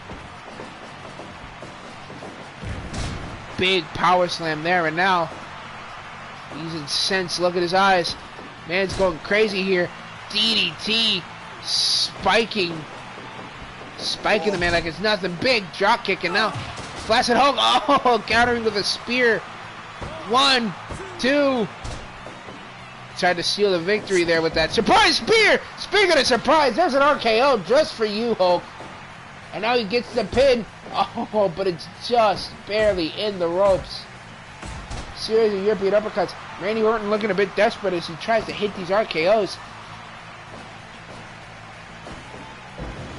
Another big cutter. Oh, and now these two going back and forth. Who's going to win this one? Randy Orton with a huge lariat, and Flaccid Hulk staying down this time. Oh, but not for long. Big head scissors, and now up top. Oh! Phoenix splash by the Hulkster. Not by the Hulkster, by the Flaccid Hulkster, but it's fine. Orton, though, not really caring, cussing him out, and oh my goodness, Flaccid Hulk with a chair. Oh, but Orton has no care about that. He hits the RKO, but no, it's another 2 count. DDT spiking him on his head again. I'm surprised. Roll up, but no, nothing doing. Oh, counter the Samoan drop last second. Tosses him to the outside, and now Orton's stalking his prey. Big angle slam there. Maybe he's happy to win with a count out. This is Flaccid Hulk bringing another chair into the ring. Tries to hit another one. Big cutter. Now calling for it. Has him up. Oh, but wait a minute. Flaccid reflux. 1, 2, 3. Oh my goodness. Last moment. Flaccid Hulk stealing the victory. What in the hell? Randy Orton not being able to catch a break here. First losing to the Muscle Buster from Ramirez and now losing to the Flaccid Reflux. I mean, you have to wonder who's gonna, if he's gonna snap and start just attacking people at random. I mean, look at this. And you can see here the two tops are Flaccid Hulk and Aaron Gardner, which may be subject to change. As you can see here, our next match is between the Macho Man and the Gladiator. Randy Savage versus Mike Awesome.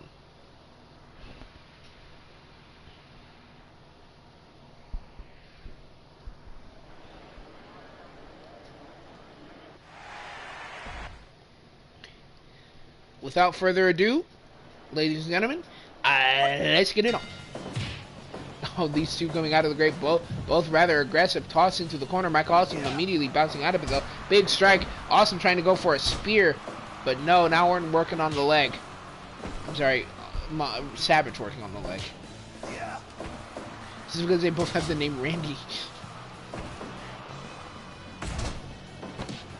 Now pulling back with that camel clutch, but Awesome immediately getting him off. Now, Awesome has... Savage was in the corner with Awesome, but no, last moment, Awesome countering with a big back suplex, and now the Macho Man taking control. But, oh my god, big lariat by Mike Awesome. These two are moving too fast for me to really commentate on. Holy cow, these two are going back and forth quickly. The tide is turning like a toilet bowl after a flush. Like the water in a toilet bowl after a flush. That's what I meant to say. Oh, big headbutt, and both men reset. Series of punches to the face, and now another camel clutch. Mike Awesome so far in a spot of bother, but I think with time he'll be able to get over this hump. And maybe get another set of points. Just as I say that, tries to go for an Awesome ball, but no, last moment, Macho Man countering, getting a 1 count there. Surprising. Big wrestling leg sweep. Maybe thinking about going up top, but no. Mike Awesome trying to counter with a kick. I mean, so far, Savage being, well, savage, to say the least.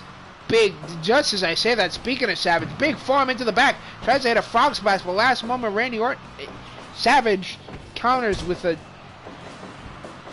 dodge, and now Mike Awesome back on the offense. These two men are going back and forth with these big overhead, tosses him out of the ring onto the entrance ramp. Must have been painful.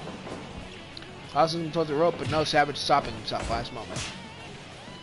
And now back and forth chops between these two, and Awesome, he gets the advantage, but he falls in the process. Big elbow to the back, and now pulling. Now Boston Crab. Mike Awesome, big dude though, possibly able to support the weight of someone like Savage with no problem. Oh my god, Savage has been in control like nothing but again. I'm a fucking hex. I'm a curse. I'm a curse.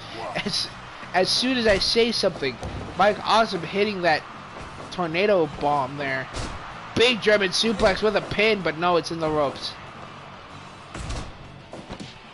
Now Savage, again, this camel clutch proving to be a useful tool for him so far. Racking up the, wait a minute, pile driver! Goes for the pin! Oh, but it's only a 2 count. Mike Awesome not falling to that, but dangerously close to doing so. And now a suplex, tossing Mike Awesome to the outside with right beside him. But no, Awesome last moment countering. Another big tornado bomb. And another one. Just big tossing him around for everyone's amusement. Big German suplex. But Randy Orton taking almost none of it and coming back in. No worse for wear. Oh my god, atomic drop. Classic move from old wrestling. Big jawbreaker. So far, Savage has been seeming on top of things, but an awesome splash leaves Awesome on top of Savage.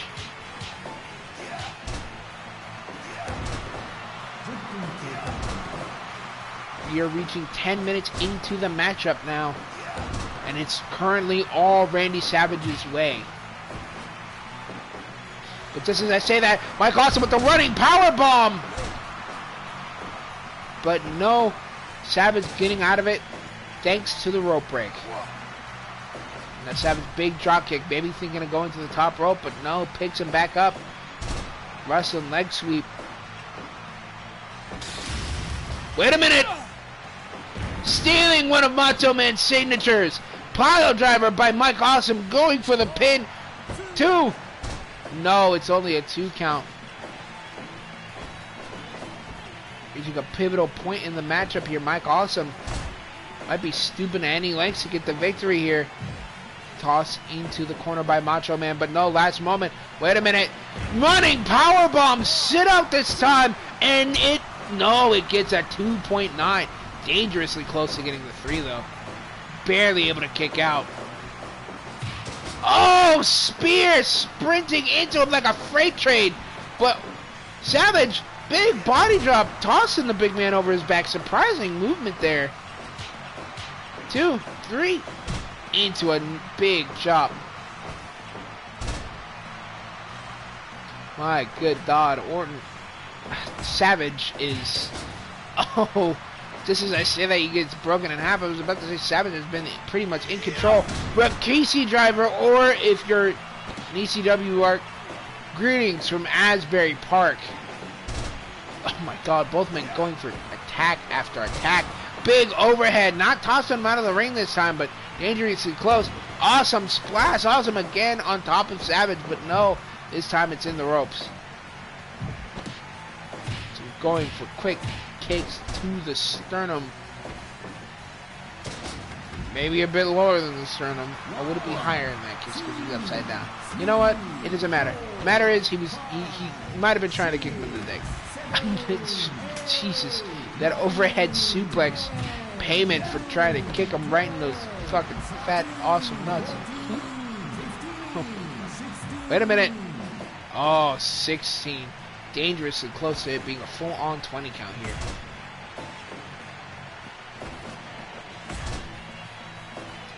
Awesome now on the outside.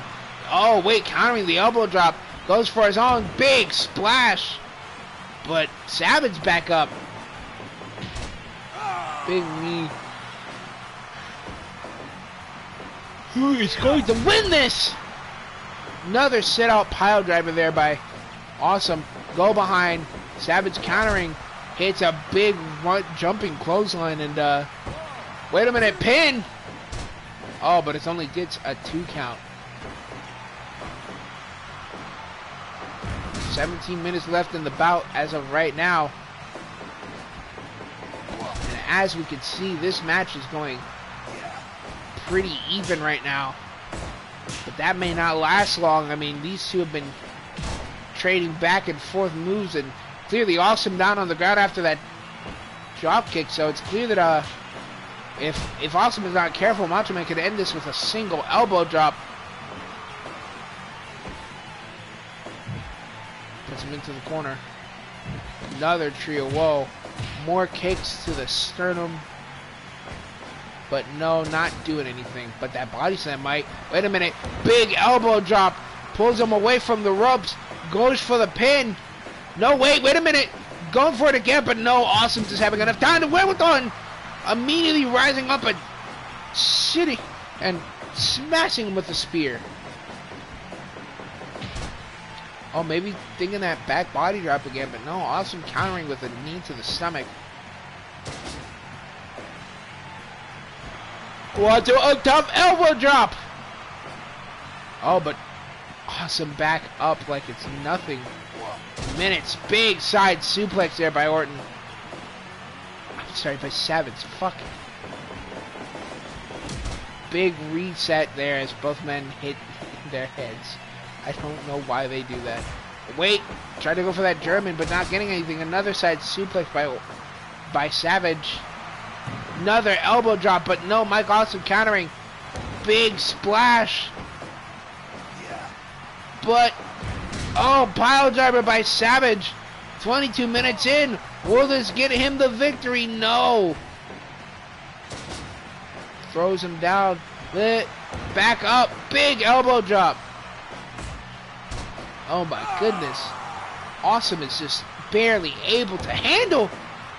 I mean, Awesome barely able to handle these elbow drops, but he keeps getting saved more and more by all of these. Big German suplex. Another one. A third one. But no, it's in the ropes.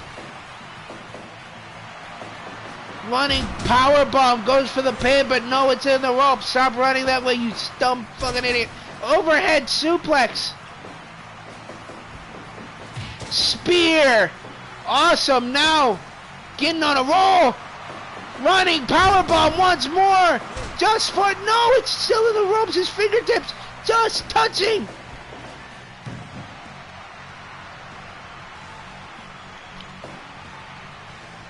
I mean, my God. 25 minutes in, these two have been trading pins, finishers. I mean, I think it's mostly because Savage hasn't gotten a chance to really hit his elbow drop and get an actual pin. He's waiting. Signature double axe handle off of the top. Now the go behind, but no, last moment. Mike Awesome with another overhead suplex. And now, wait a minute. Has him, no. God damn, Mike Awesome. Like, just do it. Just as I say that, another running powerbomb far away from the ropes this time, almost towards the center. Wait a minute. Yeah, it gets a 3. At 26:35, the Gladiator fights a Savage. Battle may not have been bloody, but good goddamn it, it was pretty bad. And it ends in a victory. Holy cow. Fantastic match. These matches are getting longer and longer as time goes on, and it certainly shows. As next up here we have Jonathan Ramirez facing Dusty Rhodes. Well, it would be that, but it's been 2 hours, and it's late where I am. So, I'm afraid this part of the D0 climax, I'm going to come up with a more original name, is coming to a close. But, be not warned, you have Wednesday to come in and watch me go through more of these brilliantly done matches. And all you have to do is subscribe, maybe click that bell to know when I upload, and then quality entertainment comes right to your face with D0, the absolute coolest in pro wrestling. Good night, everybody. Oh yeah, make sure to like, subscribe, hit that fucking bell. Follow my socials, they are in the description, as it is in my last video. Love you guys. This is Wingtank56, signing out.